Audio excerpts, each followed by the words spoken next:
ሴትም ወንድም ትዳር የማይፈልግና የማይመስረት የለም። ነቢዩላህ አደም አለይሂ ሰላም እና ባለቤታቸው ሐዋ ናቸው። ከዚያ ነው የሚጀምረው። ምክንያቱም ቅን ታዛዦች ናቸውና ማለት ነው። ጋብቻ ማውራቱ አጀንዳው ራሱ አንገብጋቢ ሆነ የሚለውን ብናነሳ አንገብጋቢ ጋብቻ ማለት እኮ ትውልድ የሚፈራበት ማለት ነው። እኛ የቀደም ቤተሰቦቻችን ጋብቻ ውጤት ነን። ምክንያቱም አንዷ ሴት ከብዙ ወንድ ጋራ ተገናኝታለች። የማን እንደሆነ አይታወቅም። እንደውም በድሮ ዘመን አንድ ፋሚሊ ውስጥ የሆነ ችግር ከተፈጠረ ሌላው ላለማግባት ጥንቃቄ ያደርጋል። እነሱ እንዲህ አለባቸውና ትውልዳችን የዛ ሰለባ ይሆናል በሚል ማለት ነው። ላጤዎች እየሰሙን ከሆነ መቼም ፔኑ በደንብ ይሰማቸዋል። እነሱም ያሉበት ስለሆነ ማለት ነው። ላጤዎች ነገራቸው ይስሙን ነው። ብስሚላሂ ረሕማኒ ረሒም አልሐምዱሊላሂ ረቢል ዓለሚን አልቃኢሊ ወአንኪሑል አያማ ሚንኩም ወሳሊሒነ ሚን ዒባዲኩም ወኢማኢኩም ኢን የኩኑ ፉቀራአ ዩግኒሂሙላሁ ሚን ፈድሊህ ወሰላቱ ወሰላሙ አልአተማኒ አልአክመላን ዓላ ሰይድና ወሐቢቢና ወቁድወቲና ሙሐመድ ብን ዓብድላህ አልቃኢል ያ ማዕሸረ ሸባብ መን ስተጣዐ ሚንኩሙል ባአተ ፈሊተዘወጅ ወዓላ አሊሂ ወሰሓበቲሂ ወመን ኢህተዳ ቢሃዲሂ ወስተነ ቢሱነቲሂ ኢላ የውሚዲን። የተከበራችሁ የሱና ፖድካስት ተከታታይ ደንበኞቻችን አሰላሙ አለይኩም ወረሕመቱላሂ ተዓላ ወበረካቱሁ። ይህ እንደሚታወቀው ተከታታይ የሆነ በሱና ሪከርድስ የተዘጋጀ የሚቀርብላችሁ ልዩ የሱና ፖድካስት ፕሮግራማችን ነው።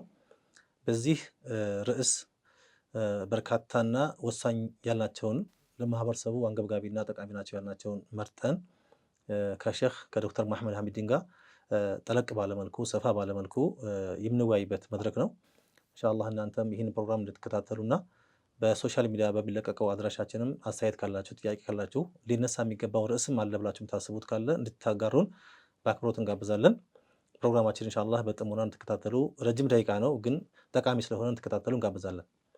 ያው ሼህ ጀዛኩሙላህ ኸይር እንኳን ስለመጣችሁልን ሐያኩሙላህ ባረከላሁ ፊኩም። ያው ዛሬ የመረጥነው ማህበረሰቡ ላይ በጣም ወሳኝ ነው ብለን ያሰብነውና ምናልባትም ኢስላም በእያንዳንዱ ህይወታችን ዘርፍ እንደሚገባና ህይወታችን እንዴት የሚያስተካክል የምናይበት አሁን ካለንበት ውጥንቅጥና ብልሽት የህይወት መስመር ከዛ አውጥቶ ወደ ተሻለ ህይወት መስመር የሚያመጣበት የሆነን የእስላም መመሪያ አንድን ነው የምናየው። እሱም ትዳር ነው። ሁሉም ሰው መቼም ትዳር ሴትም ወንድም ትዳር የማይፈልግና የማይመስረት የለም አላህ ከገጠመው ማለት ነውና በዚህ ትዳር ሂደት መሰረታዊ ሂደት ላይ ኢስላም ያስቀመጠው መመሪያ አለ፣ መርህ አለ። ምናልባት ያን ከተከተልን ያን በትክክል ከተገበር ነው ህይወታችን ሰዒድ ይሆናል፣ ስኬታማ እንሆናለን። ያን በራቅንና ደግሞ ከዛ በወጣን ቁጥር ህይወታችን የተበላሸ ይሄዳልና እንደው ስለ እስላማዊ ትዳር ነው ኢንሻአላህ ዛሬና ቀጣይ እንዲሁም ደግሞ ተከታታይ የምናወራው። ዛሬ እንደመነሻ በአላህ ፍቃድ የምናነሳው ቅድመ ጋብቻ በኢስላም እንዴት ይታያል የሚለውን ነው እንደመነሻ የምናነሳው። ከዛ በፊት ግን ሼህ እንደው እንደ መንደርደሪያ ከኢስላም በፊት የነበረ የጃሂልያው ማህበረሰብ ስለ ትዳር ያለው ግንዛቤ የነበራቸው የኑሮ ሁኔታ ምን ይመስል ነበር የሚለውን እንደመነሻ ብንጠቀም። ብስሚላህ ራህማን ራሒም አልሐምዱሊላህ ወሰላቱ ወሰላሙ ዓላ ሰይድና ረሱሊላህ ወዓላ አሊሂ ወሰሕቢሂ ወመዋላህ። መጀመሪያ ከኢስላም በፊት ምንም የለም። እቺ ቃል እንድትስተካከል ከዚህ ይጀምራለሁ። ኢስላም የአንቢያዎች ሃይማኖት ነው፣ የመላኢካዎች ዲን ነው። ለአላህ ታዛዥ መሆን ማለት ስለሆነ ማለት ነው። ስለዚህ የፍጥረት ዓለሙም ነው። ወሊላሂ አስለም የስጁዱ መን ፊ ሰማዋት ወልአርድ ወለሁ አስለመ መን ፊ ሰማዋት ወልአርድ። ሰማይ ምድሩ፣ ጨረቃ ኮከቡ ለአላህ ታዛዥ ነው። ፍጥረት ዓለሙ ሁሉ ሰበሐ ሊላሂ ማ ፊ ሰማዋት ወማ ፊል አርድ ነው። መላኢካዎችም ታዛዦች ናቸው፣ አንቢያዎችም። የመጀመሪያው ሙስሊም እንግዲህ ከሰው ከፈለግንም ነቢዩላህ አደም አለይሂ ሰላም እና ባለቤታቸው ሐዋ ናቸው። ከዚያ ነው የሚጀምረው። ምክንያቱም ቅን ታዛዦች ናቸውና ማለት ነው። መመሪያም ተሰጥቷቸዋል ከፈጣሪ። እስልምና ማለት የፈጣሪ መመሪያ በነቢዮች በኩል የመጣውን መተግበር ስለሆነ ይሄ በአጠቃላይ ለግንዛቤ ያህል ያነሳሁት ነው። ወደ ስለዚህ በጃሂልያው ማህበረሰብ ብለን አስተካክለው በጃሂልያው እንላለን ነው። ጃሂልያው ከኢስላም በኋላ የተፈጠረና ሰው ከእስላም ሲርቅ የመጣ የድንቁርና ጉዞ ነው። ነቢዮች እንደገና የሚላኩት በድንቁርና ሰዎች ብዙ ያልሆነ ነገር ውስጥ ገብተው ስለነበረ ከዚያ ለማውጣትና ወደ ተፈጥሮ ተሐድሶ ነው። ሁሉም ነቢይ ወለቀድ በዐስና ፊ ኩሊ ኡመቲን ረሱላን አን ዕቡዱላህ ወጅተኒቡ ጣጉት ነው። ይህን ካልን በኋላ ጋብቻ ተፈጥሯዊ ፍላጎት ነው። ወንድ ያለ ሴት ጎደሎ ነው። ሴት ያለ ወንድም እንደዚሁ ጎደሎ ናት። የሴትና የወንድ ግንኙነት ደግሞ የግድ ጾታዊ ፍላጎትና ወሲብ ብቻ አይደለም። ከዛ ራቅ ያለና ጠንካራ ጥምረት ነው። ስለዚህ ከመጀመሪያው ሰው ነው አላህ ሱብሓነሁ ወተዓላ የጀመረው። ያ አዩሀ ናሱ እተቁ ረበኩም አለዚ ኸለቀኩም ሚን ነፍሲን ዋሒደትን ወኸለቀ ሚንሃ ዘውጀሃ ይላል። ከአንዲት ነፍስ የፈጠራችሁና ከዚያች ነፍስ ደግሞ የህይወት ጓዳዋን የትዳር ጓዳዋን ጣምራዋን የፈጠረለት ጌታ እሱን ፍሩት በማለት ነው የሚጀምረው። አደምን አጋባ ማለት ነው አላህ ረብል ዓለሚን ከአብራኩ ሐዋን ከፈጠረ በኋላ ከግራ ጎኑ ቀጭን ሰጥር ወይም ከጎን አጥንት ላይ እሷን ከፈጠረ በኋላ ማለት ነው። ከዚያ በዚሁ እያለ ነው እንግዲህ እነሱ ትዳራቸውን መስርተው አብረው ልጆች ማፍራት ጀመሩ። መንታ መንታ ነበር የሚወልዱት ይላል ኩቱብ ተፍሲር ላይ። ሴትና ወንድ ናቸው ደግሞ መንታዎቹ። ምክንያቱም ትዳር የሌለው ሰው እንዳይኖር አላህ ፈለገ ማለት ነው በዚያ ትውልድ ውስጥ። ወንዱ ብቻ ቢወለድ ሴት አብራ ከሌለች፣ ስለዚህ የተፍሲር ሰዎች እንደሚሉት መንትያውን አያገባም። ከታች የተወለደው መንታ ወደ ላይ ከፍ ብሎ ከመጀመሪያው ወንድሙ ጋር የተወለደችውን ያገባል፣ የመጀመሪያው ደግሞ የታችኛቱን ያገባል። በዚህ ሁኔታ እያለ ነው እንግዲህ በአደምና ሐዋ ልጆች መካከል ቃቢልና ሀቢል የሚለው ታሪክ የተፈጠረው፣ ግጭቱ የተፈጠረው። እኔ መንትዬን ነው የማገባው ውበት ስላላት አለ። አደም ሐቅ ሸሪዓ ደግሞ ትንሽ ይሄ እንደ ርቀት ተፈጥሮ ነው እንግዲህ። ከዛ በኋላ ባለው ትውልድ እህትን ማግባት አይፈቀድም። የዛን ጊዜ ግን ያለው አማራጭ ስለሆነ አትሊስት አብራ በማህፀን ውስጥ የተኛችውን ሳይሆን ሌላኛውን ቀጥላ ያለችውን ወይም ከላይ ያለችውን እንዲያገባ ነበር የተፈቀደው። ያ ጸብ ተፈጠረ። ምን ያህል ወሳኝ ነገር እንደሆነና እስከ መገዳደል ድረስ ነው ያዳረሳቸው። ቃቢል እንዲገለው ሆኗል። ከዛም እንግዲህ ይሄ ነብዮች ሱና ሆኖ ነው የቀጠለው ጋብቻ። ያንን እንመለስበት ይሆናል። ይሄን መስመር ሲለቅ ምንድነው የሚሆነው? እንስሳዊ ይሆናል የሰው ግንኙነት፣ ህግ የሌለው ኃላፊነት ያልተከተለው። እንዲሁ ማንኛውም እንስሳ ተቃራኒ ጾታውን ሲያገኝና ፍላጎት ሲኖረው ፍላጎቱን ለማሳካት ብቻ ይጠጋና ከዚያ በኋላ ኃላፊነቷን እሷ ተሸከማለች። የማንኛውም እንስሳ እንግዲህ ወንዱ ካጸነሰ በኋላ ምንም የለበትም። እሷ እርግዝናውንም ማጥባቱንም የእሷ ነው። በሰው ልጅ ውስጥ ግን ይሄን አላህ ሱብሓነሁ ወተዓላ ይሄን አልፈለገም። ማርገዝና መውለድ ማጥባት ተፈጥሯዊ ኃላፊነቷ ቢሆንም ይሄንን ኃላፊነቷን ለመወጣት በምታደርገው የህይወት ጉዞ ውስጥ ግን ሁኔታውን ማመቻቸት ያለበት ደግሞ ባል ነው። ቀለቧን፣ መኖሪያዋን፣ አጠቃላይ ሀያቷን የጋራ ሆነ ማለት ነው። ልጁም ማሳደጉም የጋራ ሆነ፣ ሁሉም የራሱ ሚና ይጫወታል ማለት ነው እሷ ቤቱና ስትመራ። ይሄንን ነቅፎ በጃሂልያው ዘመን የነበረው ምንድነው?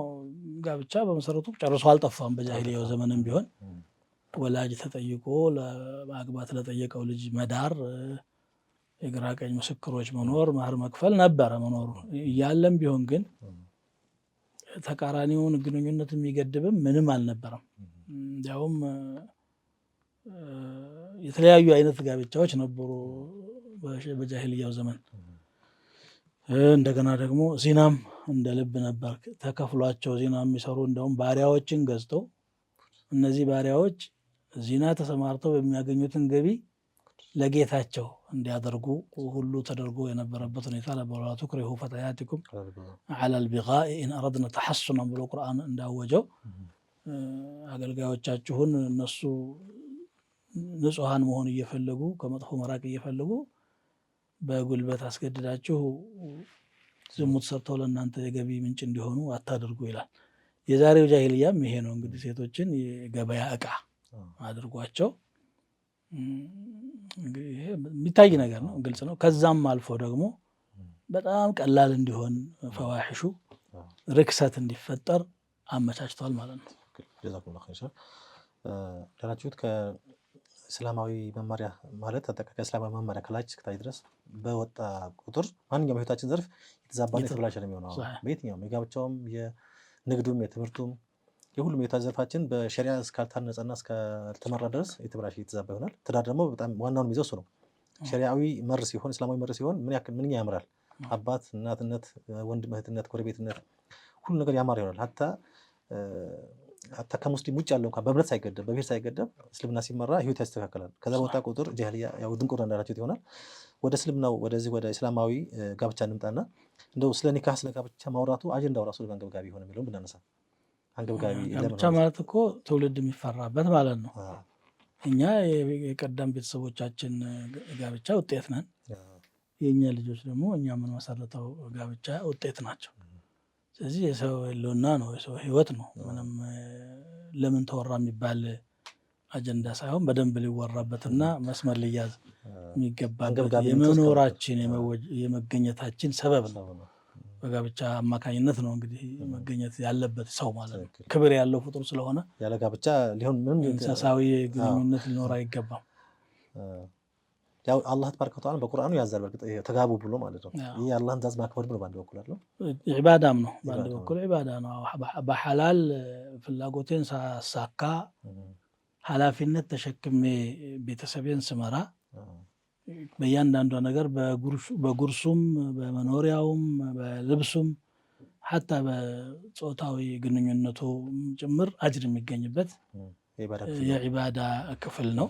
ከዛ በኋላ ልጆች ማሳደግ አለ፣ ማስተማር አለ። ያ ሁሉ እንግዲህ ለፍቶ ጥሮ ልጆችን ሲያሳድግ ይህም በኢማን እይታ እያየን እያውን አስተካክሎ ከሆነ ያው ዒባዳ ይሆናል። አጠቃላይ እኮ የእስልምና ፍልስፍና እንበልና ተጀውዘን የተመሰረተው ህይወት በአጠቃላይ ወደ አላህ የምታቃርብና የዒባዳ መስክ እንድትሆን ነው የሚያደርገው። ባይሆን ዒባዳው ራሱ ዒባዳ ማሕዷ የሚባል አለ፣ ከአምልኮ ውጭ ሌላ ዓላማ የሌለው በንያ ወደ ዒባዳ የሚቀይር ደግሞ አለ። ወፊ ቡድዒ አሐዲኩም ሰደቃ ይላል። ሻህዋ በብልታቸውም ሰደቃ አለ፣ በሐላል ግንኙነት በማድረጉ ከሐራም በመጠበቁ ማለት ነው።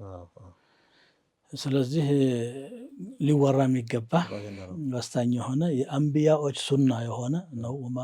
ወለቀድ አርሰልና ቀብለከ ሩሱለን ወጀዐልና ለሁም አዝዋጀን ወዙርያ፣ ከአንተ በፊት መልእክተኞችን ልከናል፣ ዝርያና የትዳር ጓዶችንም አድርገንላቸዋል ይላል። አላህ በግልጽ ማዟል። ወአንኪሑ ልአያማ ሚንኩም ወሳሊሒነ ምን ዒባዲኩም ወኢማኢኩም፣ ትዳር ፈት የሆኑትን ከእናንተ መካከል ዳሯቸው፣ አጋቧቸው። ጥሩ የሆኑ አገልጋዮቻችሁንም ሴትም የሆኑ ወንድ አጋቧቸው ብሎ ያዛል። አይ ኑሮ መቼ ይቻላል ነው የአሁን ዘመን ፍልስፍና። እንግዲህ ያው በኋላም በሰፊው እንመጣበት ይሆናል። አይ ጋብቻ ራሱ የርዝቅ ሰበብ ነው። ወአንኪሑ ልአያማ ሚንኩም ወሳሊሒነ ምን ዒባዲኩም ወኢማኢኩም ኢየኩኑ ፉቀራ ዩግኒሂሙላህ፣ ድሆች እንኳ ቢሆኑ አላህ ያብቃቃቸዋል ራሳቸውን የሚችሉበት። አላህ በተናጠል ባሉበት ሁኔታ እየቀለበ በትዳር ጎጆ ሲጠቃለሉ ሪዝቅ ይነፍጋቸዋል ብሎ ማሰብ ራሱ በአላህ ላይ ሱእ አዘን ነው፣ መጥፎ ግምት ነው የሚሆነው። በዚህ አያው ላይ ራሱ ወለስተዕፊፊ ለዚነ ላ የጅዱነ ኒካሐን ይላል። ጊዜያዊ ነው እሱ፣ ሐታ ዩግኒየሁሙላህ ነው የሚለው። እነዛ የጋብቻን ጣጣ የማይችሉ ሰዎች ይጠንቀቁ እስከሚያሟሉ ድረስ አለ። ይሟላል ማለት ነው፣ አጭር ጊዜ ነው እሱ። ለጊዜው ችግር ካለ ችግሩን እስከሚወገድ ድረስ ሌላ አማራጭ አትፈልግ፣ ሰብሩ ነው። ቁርአን ላይ ስናስበው ሼኽ አግቡም አጋቡም ነው የሚለው። ወአንኪሑ ዳሩ ነው አጋቡ ነው። ፈንኪሑ ማ ጧበ ለኩም ደግሞ ይላል። በሁለት መልኩ የታዘዝ ነው። እኛ ልክ ነው እንድናገባም እንድናጋባ ከሁለት ውጭም አንሆንም። ወይ አባቶች ወላጆች እንሆንና ልጆች ይኖርናል። ልጆቻችን ወደ ትዳር ህይወት እንዲሄዱ መንገዱን ማመቻቸት አለብን፣ ማገዝ አለብን። ብዙ ጊዜ ወላጆች የሚፈልጉት ነገር ይኖርና ከልጆች ፍላጎት ጋር ይጋጫል። ከዛ በኋላ አይሆንም ብዬሻለሁ ይላሉ። ይሄ የጋብቻ መሰናክል የሆኑና ምንድነው የሚሆነው? በሌላ አማራጭ እንዲሄዱ ወደ ሐራም መግፋት ነው የሚሆነው። አይደለም እናንተ እንዳውም መዳር ግዴታችሁ ነው እያለ ነው አላህ ሱብሓነሁ ወተዓላ። በሐዲስም ነብዩ ሰለላሁ ዐለይሂ ወሰለም ኢዛ ጃአኩም መን ተርደውነ ዲነሁ ወኹሉቀሁ ፈዘውጁሁ፣ ሃይማኖቱንና ባህሪውን የምትወዱት ሰው ከመጣ ዳሩት። ኢላ ተፍዐሉ ተኩን ፊትነቱን ፊል አርድ ወፈሳዱን ዐሪድ። ይህን ካላደረጋችሁ ምድር ላይ ፈተና ይፈጠራል፣ መጠነ ሰፊ ችግር ይፈጠራል፣ ትውልድ ይበላሻል ማለት ነው። አንተ እዚህ ታግዳለህ፣ እነሱ በሌላ መንገድ ተገናኝተዋል። ስለዚህ አጋቡ ብሎ አዞናል።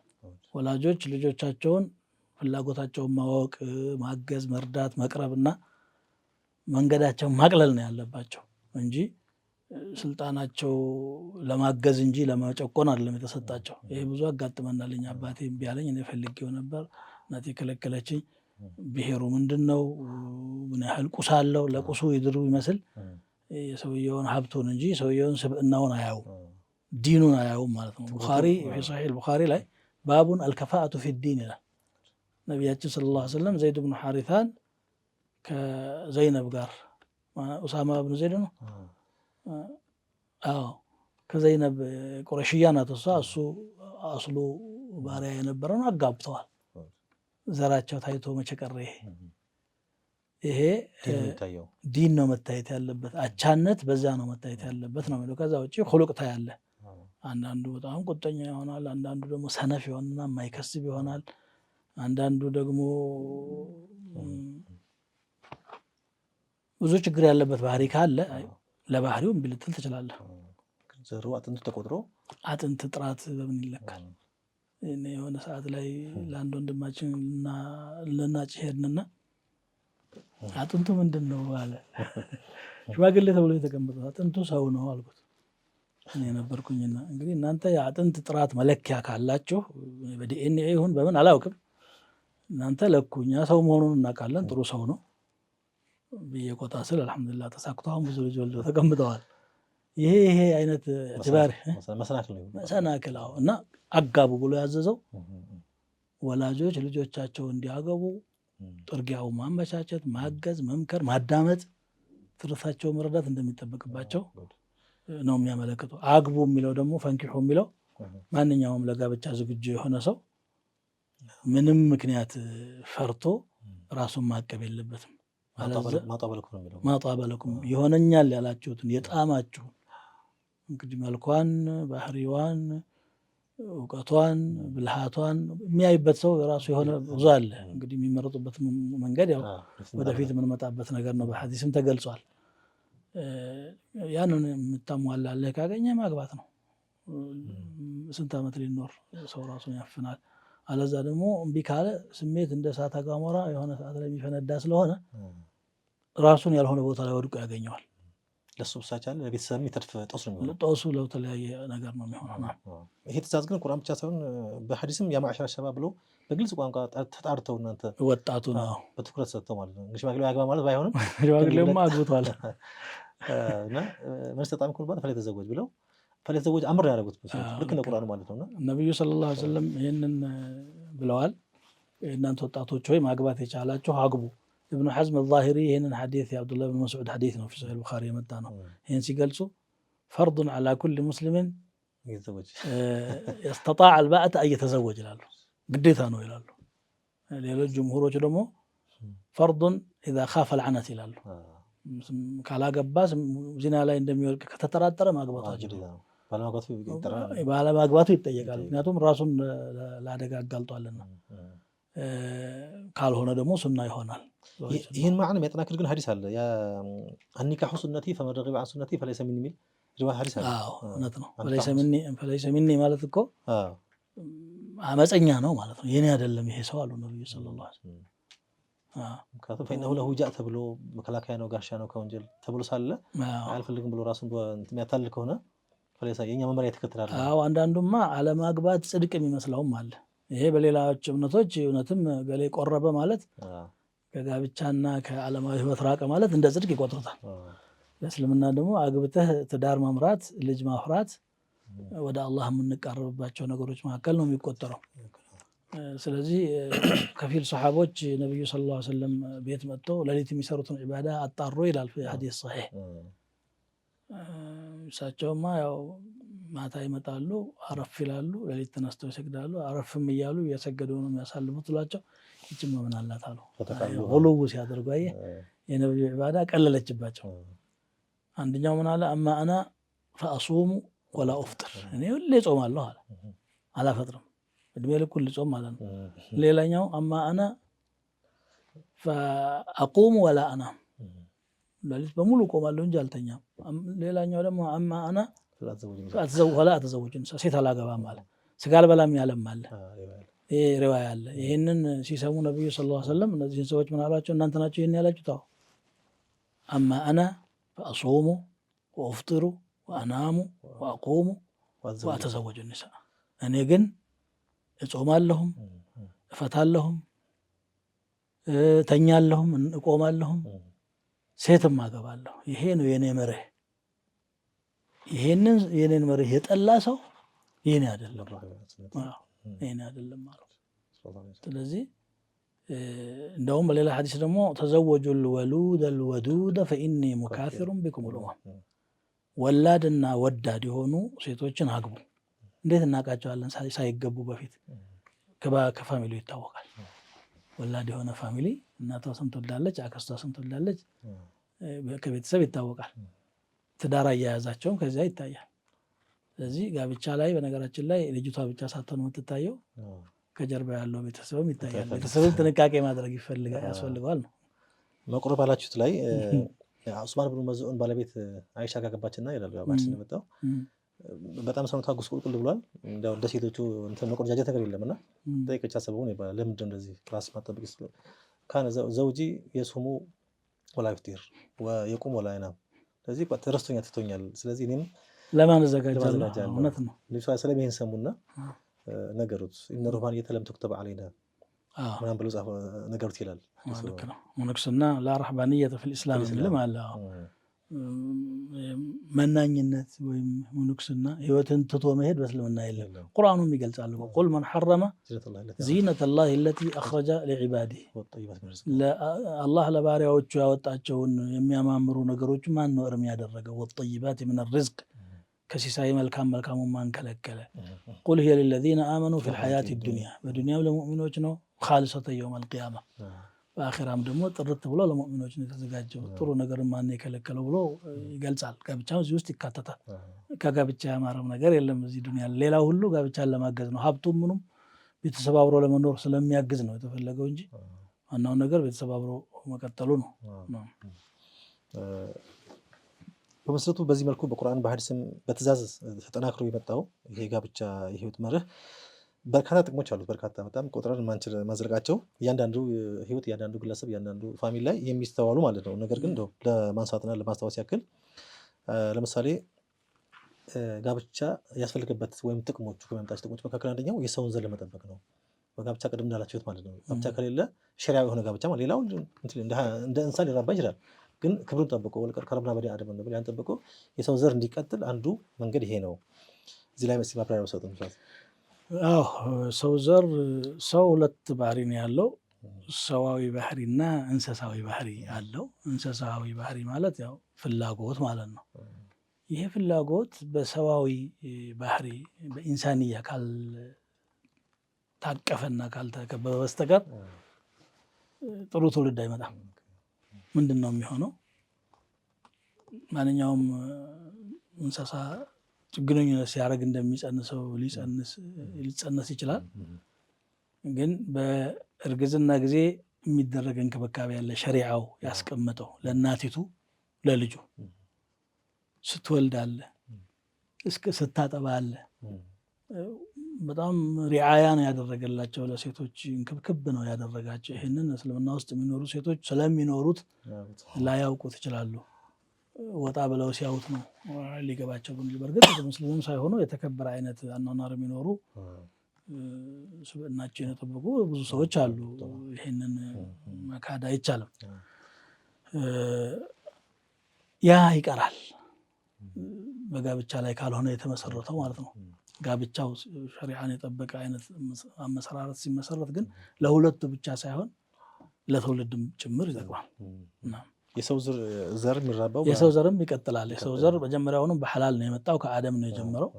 የሰው ዘር መራባቱ ፊዚካሊ ሰውን ተክቶ መሄዱ ብቻ አይደለም፣ እሴቶቹንም ተወራርሶ እንዲቀጥል ማድረግ ነው። ይሄ ደግሞ ወላጆች ሲኖሩ አባት ሳይኖር ብቻውን የምታሳድግ ሴት እንኳን ምን ያህል ትቸገራለች። ወይም ደግሞ እናት ሳትኖራት ሳይኖረው ህፃኑ በሌላ እናት ሲያድግ ምን ያህል ችግር እንዳለ ማንም ሰው የሚያየው ነገር ነው። አኽላቅየን ላይራብ ይችላል፣ ላይጠማ ይችላል፣ ቁሳዊ ችግር ላይኖረው ይችላል። ግን ተኮትኩቶ ማደግ እንዲችል የሁለቱ አብሮነት ከአንዱ የሚገኘውን ጎደሎ ሌላው እያሟላ አብሮ መሄድ ከፍተኛ ሚና ስለሚኖረው ነው። በጋብቻ ላይ በአንድ ጎጆ ተጠቃላችሁ ነው እየተተካካችሁ መሄድ ያለባችሁ ብሎ ያዘዘው።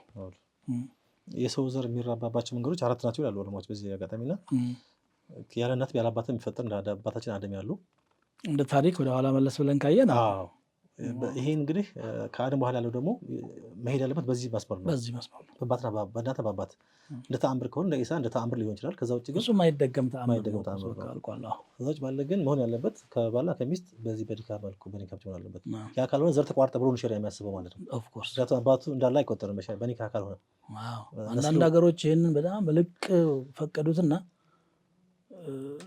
አባት እየጠፋ ተቸገሩ። ምክንያቱም አንዷ ሴት ከብዙ ወንድ ጋራ ተገናኝታለች። የማን እንደሆነ አይታወቅም። ስለዚህ በእናት ይጠራ ዘር በአባት ነው የሚቆጠረው። እንደውም ይሄ ጭቆና ነው። እስካሁንም አባቶች ይህንን ይዘው መብት ተጋብቶ ያረገዘችው የተሸከመችው ያለች እሱ በስሙ ለምን ትጠራ ወደ ማለት ሄዱ፣ ችግራቸውን ለመፍታት ማለት ነው። በጃሂልያው ዘመን ደግሞ ምንድነው ኒካህ ኢስቲብዳዕ የሚሉት ነበራቸው። አንዲት ሴት ዝም ብላ የሆነ ጎጆ ትቀልስና ብቻዋን ትቀመጣለች። ሐጃ ያለው ሁሉ መጥቶ እዚያ የሚለውን ብሎ ይሄዳል። በኋላ ስትጸንስ እነዛን ሰዎች ትጠራለች። የጃሂልያው ሕግ ይፈቅድላታል። 10 ሰው ይጠራና ከ10ሩ መካከል ሁሉም በቃ ያንተ ነው ካለች ተከትሎ ይሄዳል። እንግዲህ ልጅ በውሳኔ ሲሰጥ ማለት ነው። ሸሪዓ ግን እንዲህ አይደለም የሚለው አንተ ቤት የተወለደ ልጅ አንተ ነው። አልወለዱ ሊልፍራሽ እንደው ጥፋት የፈጸመ እንኳን አካል ካለ አዓዘነ አላሁ ሚን ዛሊክ ወሊልዓሂር አልሐጀር ይላል። ዝሙት ፈጻሚ እንደውም በድንጋይ ተቀጥቅጦ መገደል ነው የሚገባው እንጂ ልጅ ይገባኛል ማለት አይገባውም። ልጅ በህጋዊ ጋብቻ የተገናኙ የሁለት ሰዎች መካከላቸው ከተፈጠረ የነሱ ነው። የልጁን መብት እዚህ ይጠበቃል። የመውረስም መጠራትም ዘር የመቁጠርም አጎቶቹ አክስቶቹ እነማን መሆናቸው በዚህ ውስጥ ነው የሚታወቀውና ኤክስቴንድድ ፋሚሊ ይባላል። ምንድነው አልኡስረቱል ሙምተዳ ይሉታል። በእናቱ በኩል ሲቆጥር መዓት ነው። የእናቱ አባት ዘመዶች፣ የእናቱ እናት ዘመዶች፣ እንደዚህ አያቱ በቃ ብዙ ዓለም ውስጥ ራሱን ያገኛል። ማን እንደወለደ በአባቱም እንደዛው ትልቅ ፋሚሊ ማለት ነው። ማን እንደወለደው ካላወቀ ምንድነው የሚሆነው? ብቻውን ነው የሚሄደው። ራሱን ሙጅተማዕ ውስጥ የት ቦታ መሰካት እንዳለበት ሁሉ ያጣል። ይሄ ዘር ደግሞ የሚሄደው በተለምዶ በሸሪዓ በአባት በኩል የሚሄደው በአባት በኩል ነው የሚሄደው። እንደውም እኮ ቁረይሾች ነብዩ ሰለላሁ ዐለይሂ ወሰለም ወንድ ልጅ የላቸውምና ኢብራሂም ሲሞቱ خلاص በተረ ምናምን ብለው ታጭተው ነበር። ዘር ተቆረጠ ነበር። አላህ ተባረከ ወተዓላ እነ ሻኢላ ከሁሉ አብተር አላቸው። ስለዚህ ዘር የሚቆጠር በአባት እንደመሆኑ መጠን አባት የለም ማለት ተቆረጠ ማለት ነው። ስለዚህ ነው አሊ ካልታወቀ ማለት ነውና በዚህናም ከሆነ ያው አይታወቅ ማለት ነው። ስለዚህ የሰውን ዘር ማስቀጠል መሰረታዊ አማራጭ ነው። ምንም አማራጭ የሌለው መፍትሄ ነው ማለት ነው። ሌላኛው ኢንሂላል አኽሉቂንም ከመጠበቅ አንፃር ምን አለው? ያው ጋብቻ ከሚስጣቸው ጥቅሞች መካከል የቆጠር ነውና አንደኛው የሰውን ዘር ሸሪዓዊና ህጋዊ በሆነ መልኩ ዘሩን በሚያስቆጥርና በአስተማማኝ በሆነ መልኩ ዘሩ ማስቀጠል ነው። እንዳላችሁት አባቴ፣ አያቴ፣ አጎቴ እያለ እንደዚህ ለብዙ ነገር ለክፉም ለደጉም ማለት ነው ዘር ያስፈልጋል፣ ወገን ያስፈልጋል። እንደሚታወቀው ያን ለማስጠበቅ ይጠቅማል። ሁለተኛው ስነ ምግባር እንዳይዛባ ይጠቅማል። ጋብቻ የለም ማለት ስነ ምግባር መጨረሻ ይዘግጣል። እርግጠኛ ነኝ አሳዳጊ አላገኘም። እንደገና ደግሞ ሰው ሸማኒ ነው። አላህ የፈጠረበት ተፈጥሯዊ ባህሪ ነው። ስሜት ማለት ተሳስበዋል እንደሚባለው መስህብ አለ። ሴት ወደ ወንድ፣ ወንድ ወደ ሴት የመሳሳብ ባህሪ አለ። ያንን ወይ በሐላል ወይ በሐራም መስተናገድ ይግድ ነው የሚሆነውና ሐላሉ ከሌለው ወደ ሐራም ይኬዳል። ስለዚህ ኒካሑ ወደ ሐራም ላለመሄድ ይሄን የተዛባ ስነ ምግባር ለማድረግ ትልቅ መፍትሄ ነውና ይሄን ማህበረሰቡ እንደ ምክር ብነግሩ ነው ማህበረሰቡ። አዎ እንግዲህ ያቺ ሐዲስም እሱ ነው ኢዛ ጃአኩም ተርዶን ዲነሁ ኹሉቀሁ ላ ተፈዓሉ የሚለው ማለት ነው። ጋብቻ ሲኖር ያው የሚወለደው ልጅ መነሻውን ያውቃል፣ ዘሩን ያውቃል ብለናል። ሐታ ሃይማኖት ለመጠበቅ ራሱ በህገ መንግስትም ደረጃ አለ ይሄ ነገር። ማንኛውም ሰው የሚወልደውን ልጅ በሃይማኖቱ ማሳደግ መብቱ ነው ይላል። እንግዲህ ወላጁ ካልታወቀ በምን ሊያድግ ነው ይሄ ሰው? ወዴት እንደሚሄድ አያውቅም። ለሃይማኖቱም ሙረቢ ይኖረዋል። ሙረቢ ማለት አሳዳጊ ማለት ነው። እኛ ሀገር ላይ ድሮ ምን ይላሉ? ሰውየው ያልሆነ ነገር ሰርቶ ከተገኘ ወጣት ልጅ አሳዳጊ የበደለው ይላሉ። አሳዳጊ የበደለው ማለት ይሄ በልጅነት መቀረፍ የነበረበት ምግባር ዛሬ አብሮት አድጎ ስላልታረቀ ስላልታረመ የመጣ ነው ማለት ነው። ወላጅ ሲኖር ኹሉቁንም ያወርሳል። በተለይ እናት ምንድነው ከጡቷ ጋራ ዐቂዳዋን ታስተምራለች። በነገራችን ላይ አልኡሙ መድረሰቱን ኢዛ አዕደድተሃ አዕደድተ ሸዕበን ጠይበ አልአዕራቂ መሊ ቢተርቢየት ኒሳኢ ፈኢነሃ ፊ ሸርቅ ዒለቱ ዛሊከ ልእኽፋቂ ይላል። የሴቶች መልካም አስተዳደግና በጥሩ ዐቂዳ መታነጽ ለልጆቻቸው ከፍተኛ የሆነ አስተዋጽኦ አለው። ወንዶችም እንደዚሁ። ብቻዋን ደግሞ መቋቋም ያቅታታል። ስለዚህ ስነ ምግባር ይስተካከላል። የልጅ የሰውየውም ራሱ ስነ ምግባር በጋብቻ ይጠበቃል። በሐላል ያላስተናገደው ስሜቱ ወደ ሐራም ይወስደዋል። ውሃ በመንገዱ ካልፈሰሰ አጥርም ጥሶ ግድግዳም ደርምሶ ይሄዳል እኮ አይቆምም። ውሃ ነው ባህሪው መሄድ ስለሆነ ማለት ነው። ሻህዋም እንደዛ ነው። ሌላው ነቢዩ ሰለላሁ ዐለይሂ ወሰለም ጋብቻ ላይ ስነ ምግባርን ተመልከው ቅድም ያልነው አሁንም ጠቅሰው ነበር። ኢዛ ጃአኩም መን ተርደውነ ዲነሁ ወኹሉቀሁ ሁለት ነገር መስፈርት አደረጉ። ዲኑና ባህሪውን የምትወዱት ከመጣ ፈዘውጁ። ከሌለስ ጋብቻ ከሌለ ምን ሊመጣ ነው? ተኩን ፊትነቱ ፊል አርድ መጠነ ሰፊ ችግር ፈተና ይፈጠራል። አሁን እንደተፈጠረው ማለት ነው። የሰው ልጅ በቃ ቋንቋ ስለሚናገር ብቻ እንጂ ሰዋዊ ባህሪያቶቹን እያጣ እንስሳ ሆኗል። ለቁሳዊ ፍላጎቱ ብቻ ነው ያደረው። እሴቶች እዚህ መካከል ረግፈዋል። እምነቶች ጠፍተዋል። ይሄ ምንድነው? መጠበቅ ስላልተቻለ ነው። በፋሚሊ ወርዶ ስላልተወራረሰ ነው። ይህም አንድ ሰበብ ነው ማለት ነው። አብዛኛው ማህበረሰብ ግን ይሄ ስነ ምግባር መዛባቱ ላይ ምንም ቦታ የለውም። ስሜት ያርካ እንጂ ሐታ ያላገባ አይደለም ያገባው ሳይቀር የተንሻፈፈ ወደፊት እንመጣበታለን ኢንሻአላህ። የተንሻፈፈ ኒካ አለ። ኒካ ተብሎ ስሙ የኒካ ስም ተሰጥቶት ግን ኒካ ያልሆነ በዛ የሚሰማሩ አሉ። ከዛ ባሻገር ማግባትም እየቻሉ ነገር ይሄ ስነ ምግባራቸውን የስነ ምግባር መሰበርና መዛባት የሚያሳስባቸው ወንድሞችና ሀብት ያለ ሰዎች አሉ። ለነሱ ምክር ያስፈልጋል። እሱ እኮ ችግር መሆኑን የሚያውቀው እውቀት ሲኖረው ነው። ሰው እውቀት የላቸውም። ከኋላ ተበድለዋል። ቅድም እንዳልነው እኮ ነው። ጥሩ ተርቢያ አላገኙም። ወይ ዓሊም አግኝተው በዓሊም ተውጂህ አልተደረጉም፣ ወይ በወላጅ አልተቆጡ፣ ወይ ባህላቸውን አልጠበቁ። እፊታቸው ያገኙትን ነገር ነው። አሁን እንስሳ ሲሰማራ የኔ ሳር ይሄ ነው የኔ ግጦሽ እዚህ ቦታ ነው ብሎ የገደበው ነገር የለውም። እንስሳ ነው እና እሱ የሰው ጤፍም ካገኘ አዝመራ በልቶ ያልፋል። ለሱ እኩል ነው። በቃ አፉ የገባ ሁሉ የሱ ነው። ይሄ ለሰው አይሆንም። ሰው ገደብ ሊኖረው ይገባል። የሚታቀበው ነገር የሚቀጥልበት ነገር የትኛው ነው የሚገባኝ የትኛው ነው የማይገባኝ የሚል ይሄ ነው ሰው የሚያደርገው እኮ። አለዛ እኮ በማንኛውም እንስሳ ላይ ያለ ነገር ነው እኛ ላይ ያለው። እቺ መናገርና ማሰብ እሴት እምነት የምትበላዋ ናት ከሌላው የምትለየ። ወደዛ ወደ እንስሳው ይመለሳል። ይህም በማድረጋችን ያው ማህበረሰቡ ይቀጥላል። ሁለተኛ ደግሞ ስነ ምግባር ይታረቃል። ከዛ ባሻገር ህይወታችን ደግሞ የተስተካከለ የተረጋጋ ይሆናል።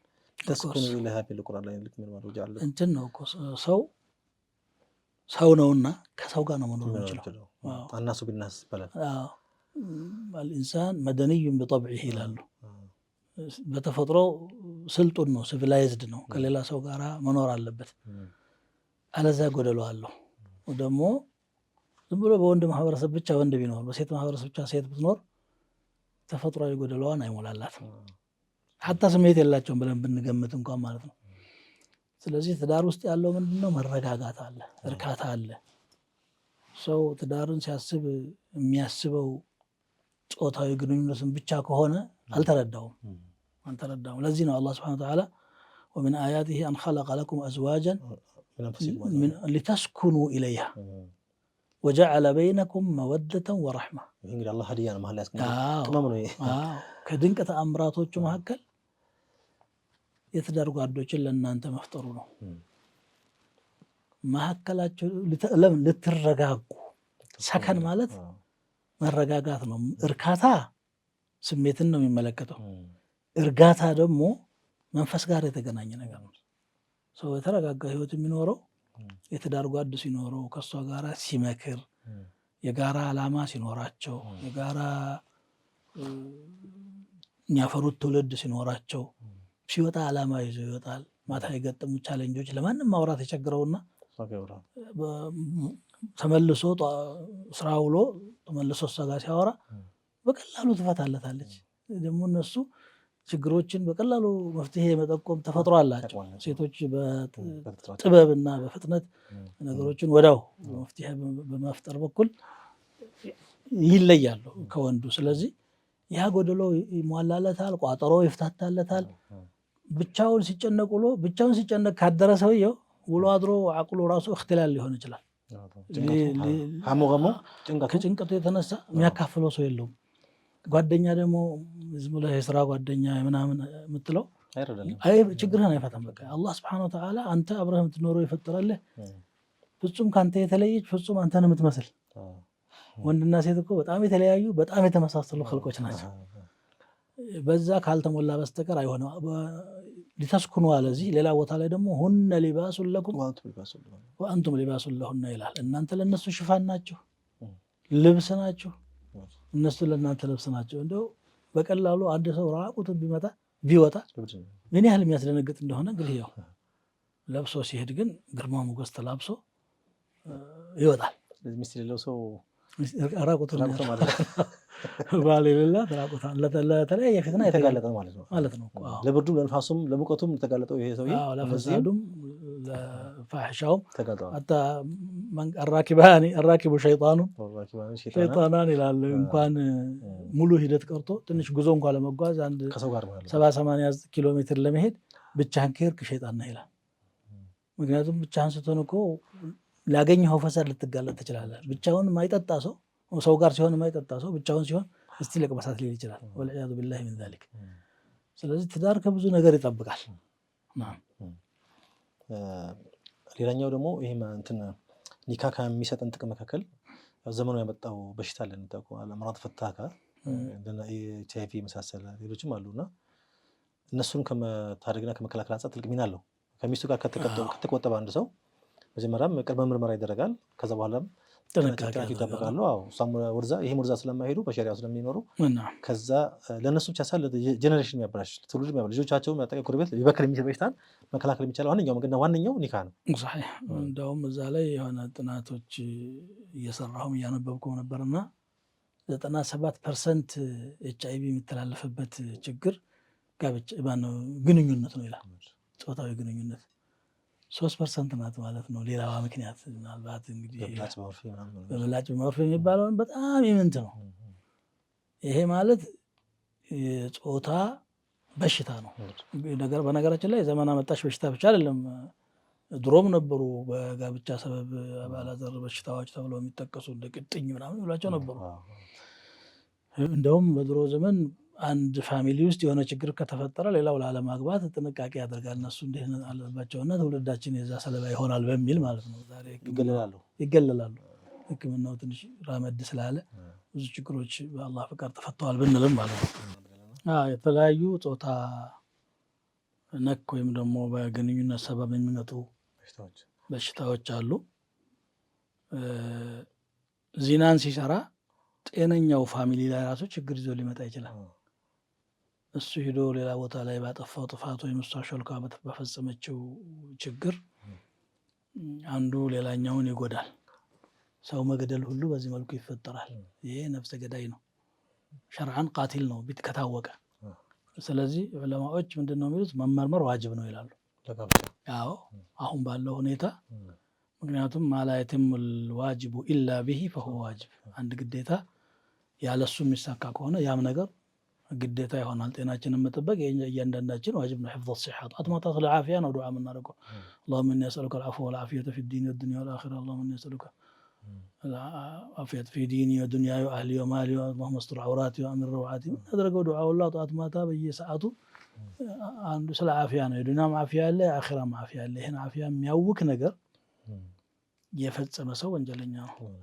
ጋብቻ ዓፊያን ለመጠበቅ ከሚያግዙ ነገሮች አንዱ ነው። ሻህዋም ራሱ አንድ በሽታ ነው። እንግዲህ ጋብቻ ሲፈጽም ቀዷ ሸህዋ አለ።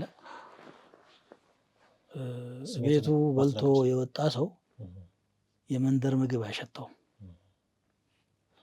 አፍንጫው ሽታውን የሚስበው ሲርበው ነው። ولذلك ነቢዩ ሰለላሁ ዐለይሂ ወሰለም ምን አሉ? አንድ ሰው ከቤቱ ወጥቶ إذا رأى امرأة فأعجبته فليعد إلى بيته ወደ ቤቱ ይመለስ አሉ። ወደ ባለቤቱ ይሄድ ማለት ነው። فإن معها مثل الذي معه ጠቢብ ስለሆኑ አነጋገራቸው ችግርን የሚፈታና አቅጣጫን የሚጠቁም ነው። ቤት ያለችው ዘንድ ያለው ነገር እንዲህ አንተን ያጓጓ ነገር ውጭ ያለችው ዘንድ ካለው የተለየ አይደለም። ስለዚህ አንተ አንድ ሰው ፍላጎቱን በህጋዊ መንገድ ካስተናገደ ለተለያየ ችግር ሰለባ አይሆንም። ካልሆነሳ ብቻውንም እሱን ነገር ሲያስብ ነው ያደረው። መመለሻ የለውም። ውጭ ሲሄድም ይገጥመዋል። ጭንቅላቱ ላይ ተቀርጾ ይቀመጣል። النظرة سهم مسموم من سهام إبليس ይላል። እይታ ማለት መርዛማ የሆነ የዳቢሎስ ቀስት ነው። ሰውየውን ይወገዋል። ከዛ እንደውም بعض الصالحين እንዳሉት كل الحوادث مبداها من النظر ሁሉም ችግሮች መነሻቸው ከእይታ ነው። فمعظم الشر من مستصغر الشرر የተንኮል ሁሉ መነሻው ከጥቃቅን ቃንቄዎች ነው የሚፈጠረው። አገር ያቃጠለው እሳት መነሻው ቃንቄ ናት። يسر مقلته ما ضر موهجته لا مرحبا بسرور جاء بالضرر አይኑን የሚያስደሳው ነፍሱን የሚጎዳ ነገር ነው። የሚጎዳውን ነገር አይቶ እንዴት ይደስታል ሰው? እንዲህ አይነት ነገርማ ይቅር ይላል። ስለዚህ ጋብቻ ሲያገባ ሰውየው ገض البصርም አለው። አይንን እንዲጨፍና ከምትሄድ የሚቻለው ነገር አለ። ቁል للمؤمنين يغضوا من أبصارهم ብሏል። በርግጥ ቁርአን አይናቸውን ይስበሩ ብሏል። وقل للمؤمنات يغضضن من أبصارهن ብሏል። ይሄ ጊዜያዊ መፍትሄ ነው። ከዛ የበለጠ ግን ገض البصርን የሚያስከትለው ጋብቻ ነው። ሐዲሱን ላይ ኢብኑ መስዑድ ሐዲስ ቅድም ጠቅሰናል። ያ ማዕሸረ الشباب من استطاع منكم الباءة فليتزوج ጋብቻ የቻለ ሰው ያግባ ካሉ በኋላ فإنه أغض للبصر አይኑን ለመስበር ለመጨፈን ያግዘዋል። አይቶ አያረካውም፣ አይስበውም ማለት ነው። ያየው ብልጭልጭ ሁሉ አይስበውም። ወማ ኩሉ በርቅን ላሐ ሊ የስተፊዙኒ እንደሚለው ሻዒሩ ማለት ነው። በልጭ ያለ መብረቅ ሁሉ አያስደነግጠኝም። ስለዚህ ጋብቻ ለዚህም ይጠብቃል። አይናችንን ለመቆጣጠር ይጠብቃል። ልባችንን ጤናማ ሆኖ እንዲኖር ይጠብቀናል። ልብ ላይ አይን የሚያየው ነገር ሁሉ ልብ ላይ ተጽዕኖ አለው። ለዚህ ነው ቁርአን ኢነ ሰምዐ ወልበሰረ ወልፉአደ ከሰውነታችን አካል ለይቶ ጆሮ፣ አይንና ልብ የሚያስጠይቅ ነው ይላል። በርካቶች ላለማግባት ሁሉ አንገብጋቢነት እንዳለ ሆኖ ላለማግባት ሰበባቸው ግን የብዙዎቹ የኢኮኖሚ ችግር ነው የሚሉት። የመህር የቤት ቁሳቁስ ከዛ በኋላ መኪና ላይ ይችላል አኺር ይሄ እሷ እነሱ የሚያኖርበት ሳይሆን ወደፊት የፊውቸሪቲ እቅድ የሚያሳካበት የሆነ ሀብታሙ ነው መገኘት ወይም ደግሞ ከሰው ላለማነስ በሚል ነው የማያገባው አብዛኛው ሰው። ያው ሪዝቁ ጠበበ ወይም ደግሞ እጄ አጭር ነው በሚል ማለት። ነገር ግን ኢስላም መፍሁሙ በጣም ተቃራኒ ነው ከዚህ። ሱብሃንአላህ የኩኑ ፉቀራ የገኒሁላሁ ፈድሊህ ነው የሚለው። ስለዚህ ሪዝቅ ወይም ደግሞ የኒካህ ሚን ፈዋቲሂ አርሪዝቅ ነው። ልክ ነው ቢነስል ቁርአን ማለት ነው። አብዛኛው መስዑድም አፈር ያለ ይመስለኛል አጥሉቡል አርሪዝቀ ፊል ጊና አጥሉቡል አርሪዝቀ ፊል ኒካህ እና ይህን ግንዛቤ ትንሽ ማስተካከል ያለበት ይመስለኛል ማህበረሰቡ። አብዛኛው ያላገባቡት ተውት እሷን ማኖር የማይችል አይደለም፣ ሰፊ ረጅም እቅድ ስላለው ነው። መኪና ይፈልጋል፣ ቤት መኖር አለብኝ ሸርጥ አይደለም ይሄ።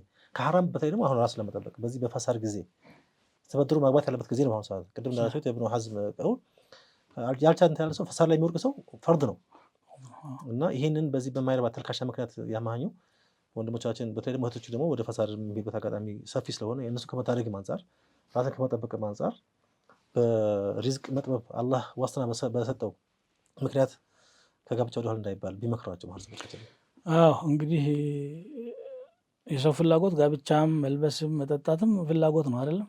በጣም ቆንጆ ምግብ ያላገኘ ሰው አልበላም ይላል። ሽሮ አልበላም አይልም። ቆሎም ሽሮም ሌላም ያገኘውም በልቶ ይኖራል፣ መኖር ስላለበት ማለት ነው። ውድ ልብስ መልበስ ይፈልጋል። ሱፍ ሐር መልበስ ፈለገች እንበል ሴቷ፣ ወርቅ መልበስ ፈልገው አላገኙም። በቃ የሚቀረው ይቀራል፣ የተገኘውን ይጠቀማል ሰው አይደል? ጋብቻም በአቅሙ ልክ ነው መሆን ያለበት።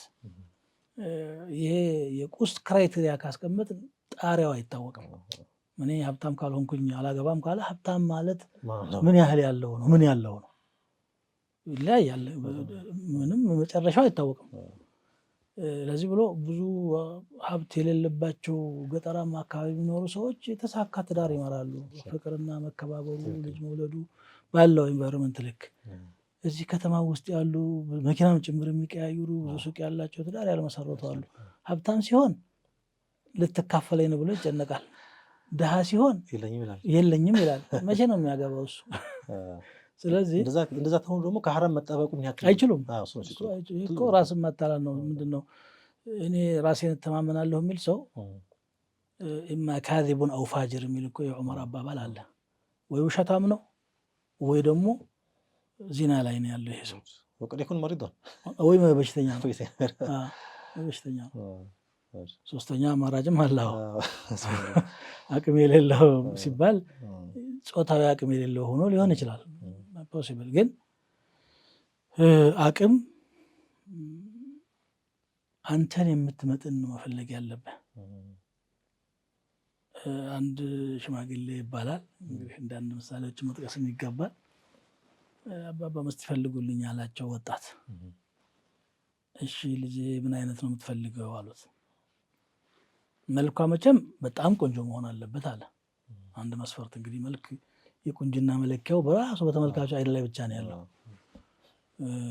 ለአንተ ቆንጆ የሆነችው ለአንዱ ቆንጆ ላትሆን ትችላለች። አንተ ቁመህ የምታይበት ቦታና እሱ ቁመህ የሚያይበት ቦታም ይለያያል።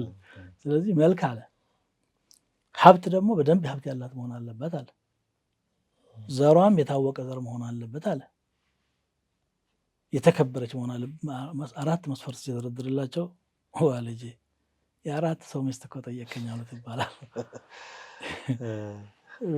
ሐዲሱ ላይ ራሱ ቱንከሑል መርአቱ ሊማሊሃ ወጀማሊሃ ወሐሰቢሃ ወዲኒሃ፣ ሴት ወይ ለገንዘቧ ወይ ለውበቷ ወይ ለክብሯ ወይ ለሃይማኖተኝነቷ ትገባለች። ግን አንተ ሙእሚን እንደመሆንህ ፈዝፈር ቢዛቲ ዲን፣ ዲን ያላትን ፈልግ አሉ። ዲኑ ካለ ዝቅ ብለህ መኖር ትችላለህ፣ ከፍ ብለህ መኖር ትችላለህ። ኑሮ ደግሞ ዝቅ ከፍ ማለት በፍጹም አይቀርም። በጣም ሀብታም ልሁን ብሎ ተሳክቶለት ሀብታም ቢሆን የሆነ ሰዓት ላይ ዋዥቆ ያገኘዋል። እሱ እያለ ታሞ ቤት ይቀርና ያንን ሀብቱን ለመሻማት ሌሎች ሰው ተሰልፎ ታያለህ። አይኑ እያየ ሲጠፋ ዲን ካላት ግን የሁሉ ክፍተት ይሸፈናል። አንተ ዲን ካለህ እሷ ዲን ካላት ሂሳብ የምታደርጉት ከአላህ ጋር ስለሆነ ብዙ ችግር አይፈጠርም። ስለዚህ ሰዎች ካላት ደግሞ ቢያዛት ምሽ ነው የምትለው ሩቅ መንገድ ቢሄድም ትጠብቅለታለች። ባሌ የለም ብላ አትልከሰከስም። አላህን ፈልሳሊሓቱ ቃኒታቱን ሓፊዛቱን ልልገይቢ ቢማ ሐፈዘ አላህ አለ እኮ አላህ። ጥሩ ሴቶች አላህን ፈሪዎች ናቸው። ባላቸው ሲረቅም አላህ በጠበቀው መልኩ አደራ የሚጠብቁ ናቸው ማለት ነው። ጋብቻ የሚያሳካቸው በጣም በርካታ ጥቅሞች ናቸው። እንደው ከዛ ዋና ዋናው የጠቀስን ያለ ነው። ሌላው ማግባት ወይም ኒካህ የዲንን ግማሽ እንደሚያሟላ ነው በሐዲስ የመጣው። ይህም በጣም ዱዓ ግሌን የሚለው ሰው የሆነ ሀጃ ሲኖር ዲን በዱዓ ብቻ ሳይሆን በማግባትም ይመጣል ማለት ነው። በእርግጥ የዲን ግማሽ ነው የሚለው ሐዲሱ ضعيف ነው። እግረ መንገዳችንን ያልሆነ ነገርም እንዳናስጨብጥ። ነገር ግን በጋብቻ ዲን ይጠበቃል። ምክንያቱም ዲንን የሚያበላሹ 2 ነገሮች አሉ። አንደኛው ሹብሃ ነው፣ ብዥታ ያልሆኑ ጥያቄዎች ጭንቅላት ላይ ይመላለሳሉ። ጥሩ ዓሊም አግኝተህ ካልጠረካቸው በስተቀር ይዞ ይጠፋሉ። ሁለተኛው ደግሞ ሻህዋ ነው፣ ፍላጎት ነው። መረዱ ሹብሃ ወረዱ ሻህዋ ግማሽ የተባለበት ኢዕቲባርም ይሄ ሊሆን ይችላል። ሹብሃ የሌለው ጥሩ ዓቂዳ ያለው አላህን የሚፈራ ሆኖ ሻህዋውን መቋቋም ግን ያቅተዋል። ሰሓባ ሆኖ ዚና ላይ እኮ የወደቁ አሉ። በኢማናቸው ፍቀዱልኝ አለም አለ ኢዘን ፊ ዚና ያለ። እንደገና ደግሞ ጠሂርኒ እያሉ የመጡም አሉ እንደ ማዒዝ ብን ማሊክ አልአንሳሪ ረዲየላሁ ዐንሁ፣ እንደ ጋሚድያ በሐዲስ እንደተጠቀሰው ዲን አንሷቸው ወራዕ አንሷቸው አይደለም፣ ክፍተቱን መሙላት የጋብቻን ስላልተሳካ ወደ ሌላ አማራጭ ሄዱ። አንድ ሰሓቢ እንደውም ሱቅ ከፍቶ እየሸጠ ያለች የሆነች ሴት መጣ እቃ ጠየቀችው። ግቢ ውስጥ ነው አንቺ ያለው እቃ እዛ አላት። ሐዲስ ሳሂህ ነው። ሄዳ ስታይ መጥቶ ያዝ አድርጎ ሳማት አንድ ጊዜ። ከዛ በኋላ እንትኑ ተቅዋው መጣ ባነነ። ሙእሚን እንግዲህ አንዳንድ ጊዜ ስታት ላይ ቢወርቅ እንኳን ኢዛ መሰሁም ጣኢፉን ሚነ ሸይጣን ተዘከሩ እንደሚለው ትዝ አለውና እሷንም ሸኝቶ ነቢያችንን ሰለላሁ ዐለይሂ ወሰለም መጥቶ ስህተት ላይ ወድቅ ያለሁኝ ምንድን ነው ግንኙነት አረቃሉት? አይ ግንኙነት አይደለም ከዛ በፊት ያለ ግን ብዙ አድርግ ያለሁኝ አላቸው። መሳሙን ነው እኛ ጋር ሰገድኩ ያሉት። አዎ በል እንግዲህ አላህ በሰላቱ ከፋራ ያደርግልሃል ብለው መካከረው ሸኙት። እዚህ ያደረሰው ምንድን ነው? ብቸኝነት። አታውቀውም አንተ። ራስን መተማመን ሞኝነት ነው። ራስን መተማመን ከአደጋው ርቀህ ነው። በዛ በቃ ጠብቄያታለሁ ማለት ትችላለህ።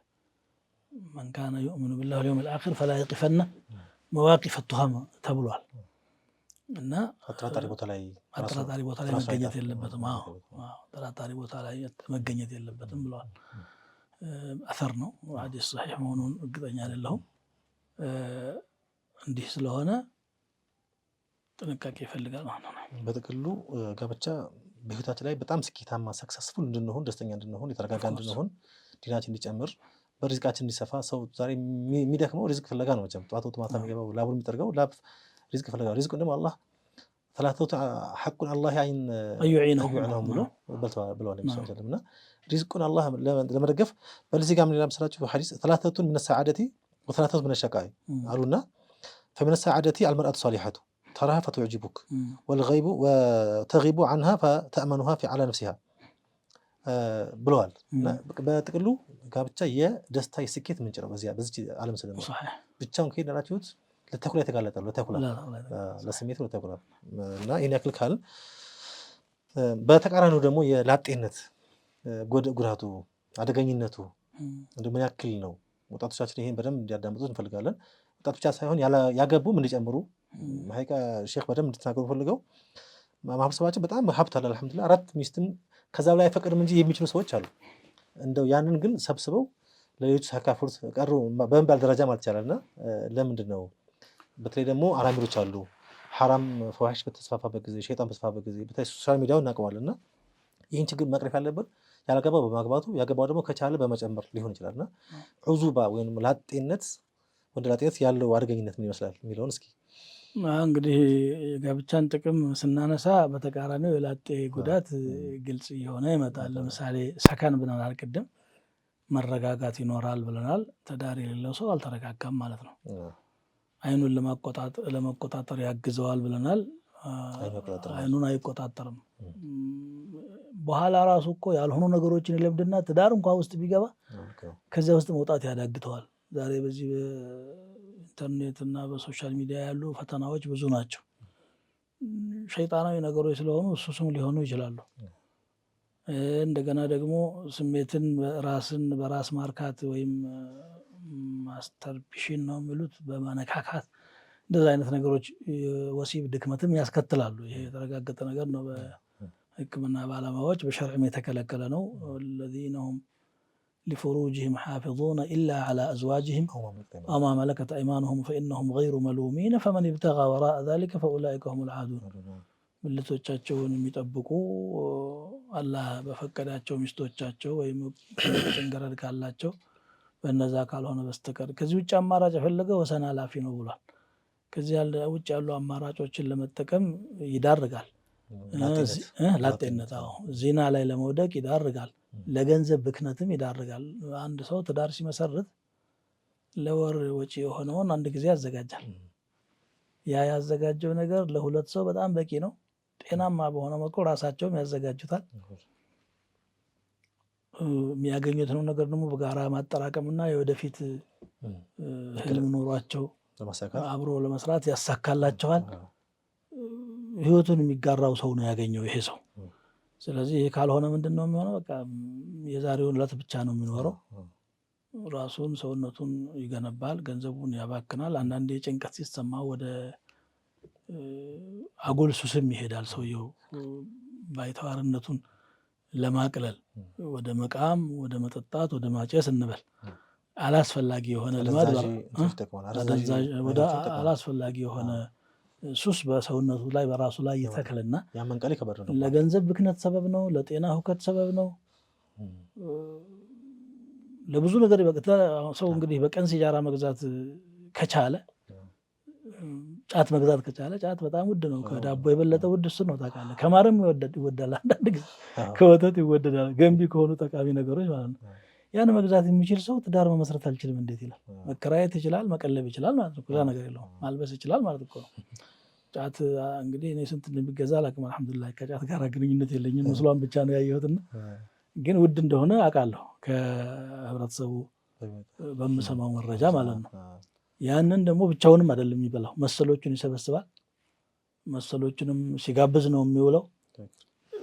የሚያገኘው ነገር ሁሉ ብክነት ነው በቃ። ከዛ በኋላ አንድ ቀን በሽታ ይጠነብዘውና ይወድቃል። አብሮ የቃመው ሁሉ አያስታውሰው። ልጅ ካለው፣ ሚስት ካለች፣ የትዳር ጓደኛ ካለ፣ ጎጆ ከቀለሰ፣ ክብር ያለው ሰው ከሆነ ግን ችግር እንኳ ቢያጋጥመው ያንን ችግሩን ከነሱ ጋር መጋፈጥ ይችላል ማለት ነው። አለማግባት ከሚያስከትላቸው ችግሮች መካከል እንዳላችሁት ያው ዘሩም ይቆረጣል በዋነኝነት። ዘሩም ይቆረጣል። በቃ እሱ ላይ ቆም ማለት መሐመድ ሞተ አለቃ ከተመ ነው። ቢያንስ ቢወልድ ምን ቢል ደግሞ ቢያግባና ቢወልድ ግን ቢያንስ የሚያስጠራው ሰው ምናልባት ሷሊህ ከሆነ ደግሞ ዱዓ የሚያደርግለት ሰው ወለደ ሷሊህ እንደተባለው ሰርቀት ጃሪያ ውስጥ ስለሚገባ ዱዓ የሚያደርግለት ጥሩ ሰው እንትን ይችላል እና ይህንን ያጣል። የጀነት በር ቢዘጋን ያለው ማለት ነው። ልጅ እኮ የአላህ ስጦታ ነው። ሂባ ብሎ ነው የሚገልጸው።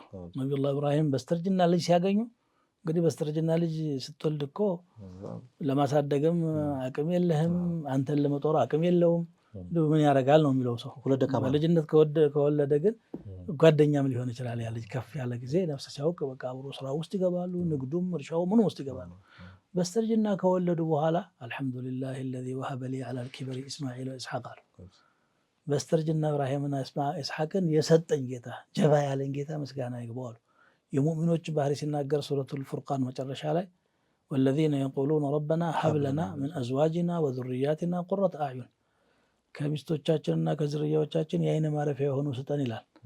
ማለት ይሄ ልጅ የወለደ ሰው በህይወት እስካለ ድረስ ቀጣይ ዓላማ አለው። ከስቦ ልጅ ያሳድጋል። ለሀገር አንድ ምሁር ወይም አንድ ጥሩ ነጋዴ ወይም አንድ ዓሊም እንደዚህ ያበረክታል።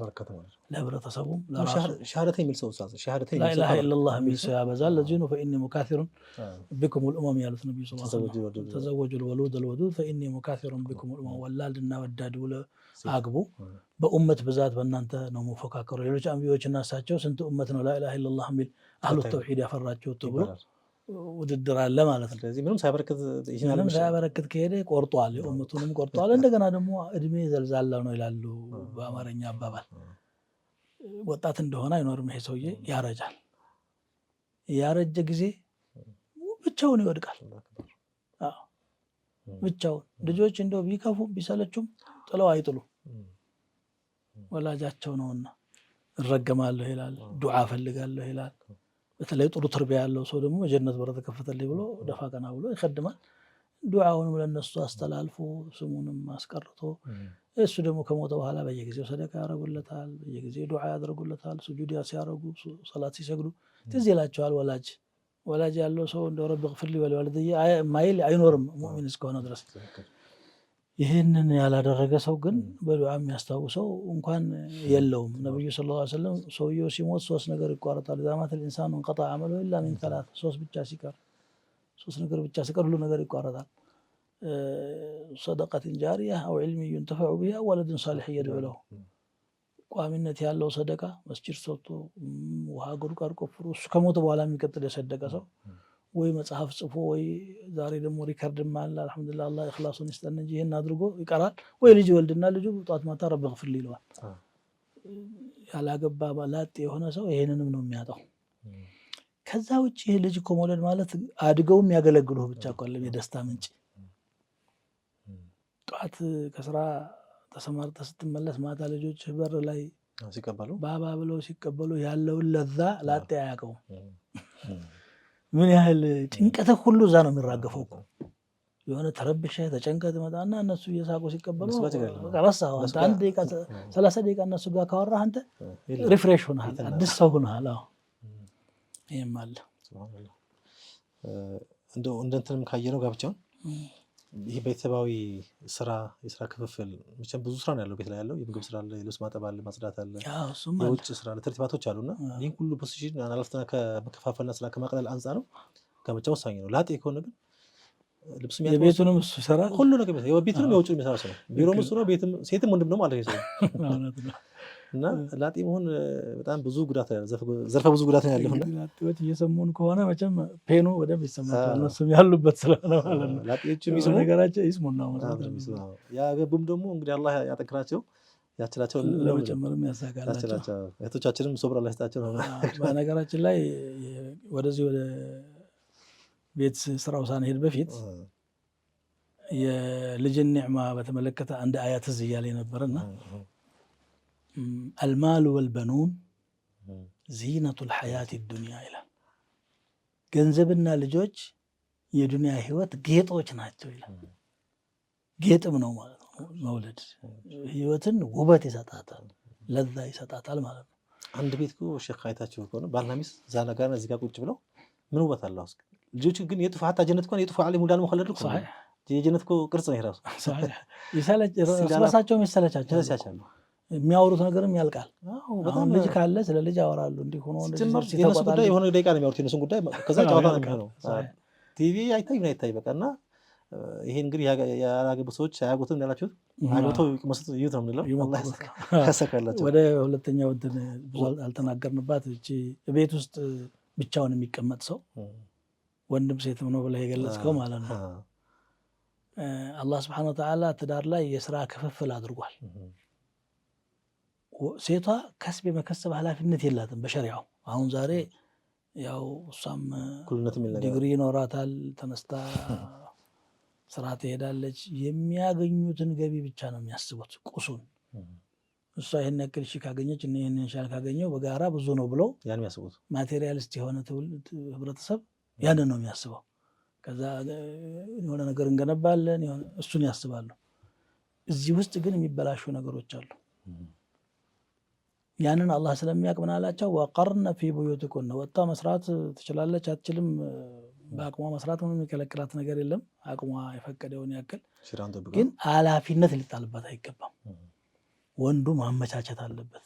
ልብሳቸውን አንተክሱሃ ኢዘ ክተሰይተ ወቱጥዕመሃ ኢዛ ጠዕምተ ወላ ተድሪብ ልወጅሀ ወላ ቱቀቢሕ ይላሉ ነቢዩ ሰለላሁ ዐለይሂ ወሰለም።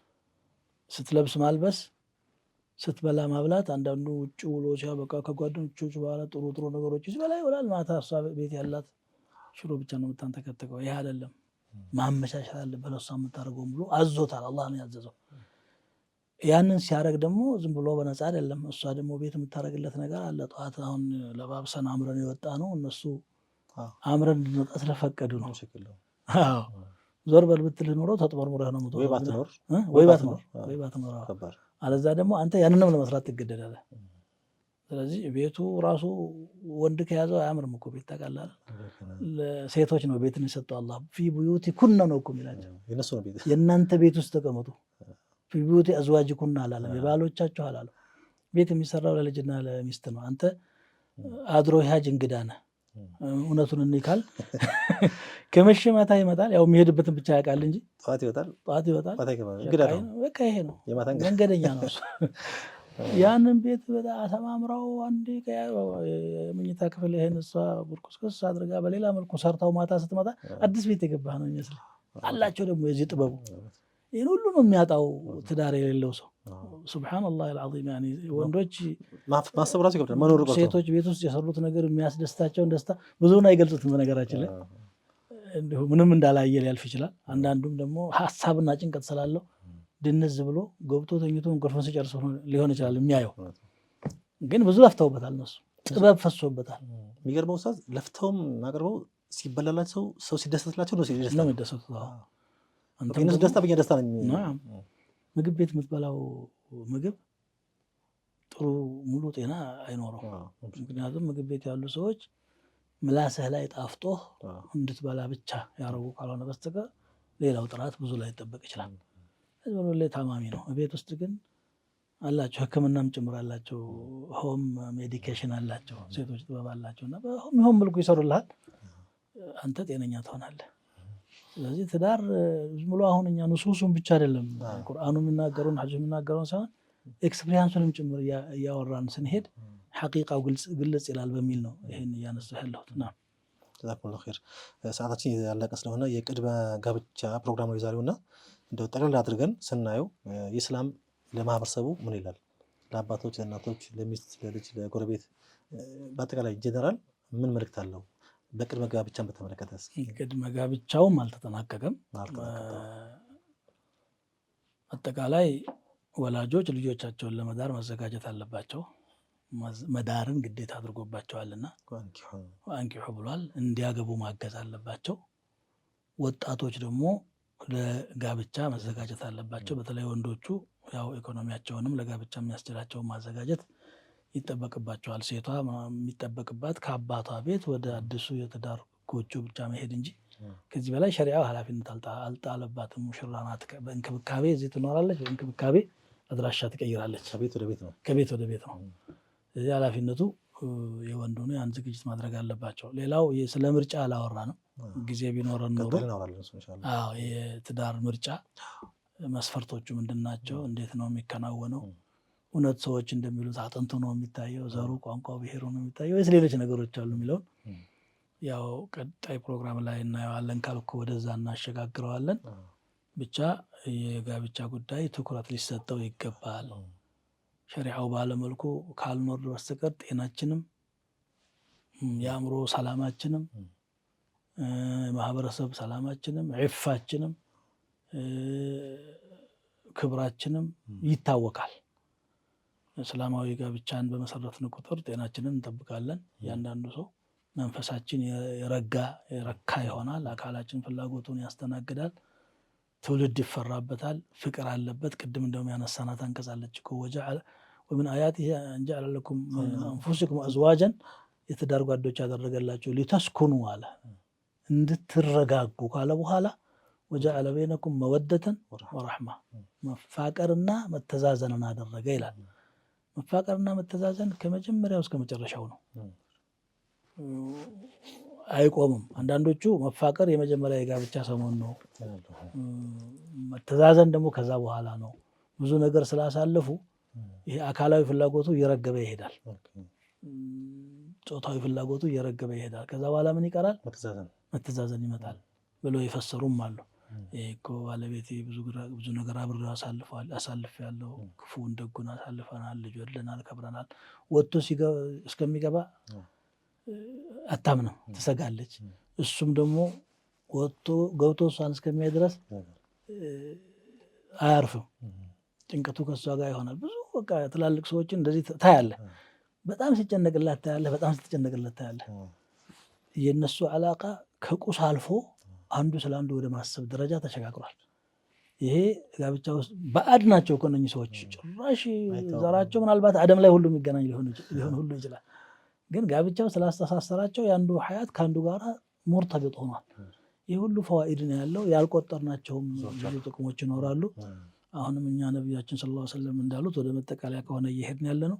ያ ማዕሸረ ሸባብ መን ስተጣዐ ሚንኩም አልባአተ ፈልየተዘወጅ። ይህን እናስታውሳለን። እናንተ ወጣቶች ሆይ ከእናንተ ማግባት የቻለ ጣጣውን ያግባ። ወመን ለም የስተጢዕ ፈዐለይሂ ቢሶም። ያልቻለ ደግሞ ቢያንስ ጊዜያዊ ውሰት ላይ እንዳይወድቅ ጾም ያዘውትር። ስሜቱን ሰበር ያደርገዋል። መቼም አካል የሚነቃቃው ምግብ ሲወስድ ነው፣ የታወቀ ነገር ስለሆነ በዚህ እንኳን ሰበር አድርጋችሁ አቆዩት። እስከ ጊዜው ነው ግን አላህ ፈረጃ እስከሚያመጣ ድረስ ማለት ነው። ይህንን ነው የምንመክረው። ባረከላሁ ፊኩም ሸይኻና፣ አላህ ይጠብቅልን፣ አላህ ይቆይልን። የተከበራችሁ ተመልካቾቻችን የዛሬው የቅድመ ጋብቻ ፕሮግራማችን የሱና ሪከርድስ ፕሮግራም እዚህ ላይ ይቋጫል። በርካታ ነጥቦች ነው ያነሳነው። ኢንሻአላህ ስለ ጋብቻ ነው በዋናነት ያነሳነው። በጃሂልያው ጊዜ በድንቁርናው ጊዜ እንዴት እንደነበርና በእስላም ደግሞ እንዴት ውበት እንዳላበሰው በአጠቃላይ ለህይወታችን ስኬት ለህይወታችን መቃናት መሰረታዊ ጉዳይ እንደሆነ ጋብቻን አይተናል። ከጋብቻ በወጣና ባፈነገጥን ቁጥር ግን ህይወታችንን የዱንያም የአኺራም ህይወት እንደሚበላሽ ነው ኢንሻአላህ ዛሬ ያየነው። ቀጣይ አላህ ካለ ደግሞ እንዴት እናግባ፣ እንዴት ከዚህ ከላጤነት ወይም ደግሞ ከአንድ ሚስት ወደ ሁለት ሚስት ሊሆን ይችላል ብዙ ጥቅሞች አሉት ማለት ነው። ያን የምናይበት ፕሮግራም በቀጣይ አላህ ካለ እንገናኛለን። እስከዛው ድረስ ወሰላሙ አለይኩም ወረህመቱላሂ ተዓላ ወበረካቱ።